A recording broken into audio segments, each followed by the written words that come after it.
नमस्कार दोस्तों, मैं आशीष आज फिर एक बार आपके लिए एक नई खबर के साथ। जैसा कि कल आपको बताया था, वैश्विक मंच पर अपने आप को महाशक्ति साबित करने में सभी देशों में एक अलग ही लड़ाई चल रही है और इस लड़ाई में कौन जीतेगा कौन हारेगा ये तो बाद की बात है, लेकिन सभी देश अपना अपना वर्चस्व स्थापित करने में लगे हुए हैं। वैश्विक मंच से एक बड़ी खबर सामने आ रही है। तो खबर कुछ यूं है कि चीन अब तक लगभग 600 बिलियन डॉलर के अमेरिकी सरकारी बॉन्ड बेच चुका है और भारत भी 52 बिलियन डॉलर के बॉन्ड बाजार से निकाल चुका है। लेकिन असली खबर ये नहीं है।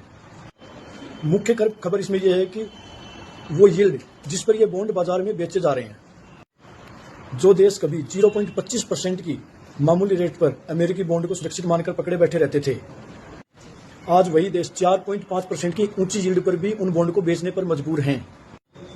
ये कोई सामान्य वित्तीय निर्णय नहीं है, ये डॉलर पर भरोसे के क्षरण का स्पष्ट संदेश है।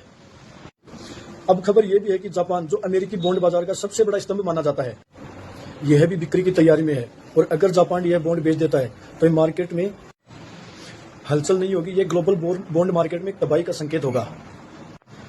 साथ ही अब यूरोप में भी यह सवाल उठने लगे हैं कि अमेरिकी कर्ज क्या सच में इतना सुरक्षित है जो पिछले दशकों से इतना बताया जा रहा है। अब इसका अर्थ सीधा सा यह है कि अब अमेरिका को कर्ज देने वाले हाथ कम हो जाएंगे और जब कोई देश अपने ही कर्ज को नए कर्ज से ढक नहीं पाता है तो वो कर्ज के बोझ के तले दबने लगता है।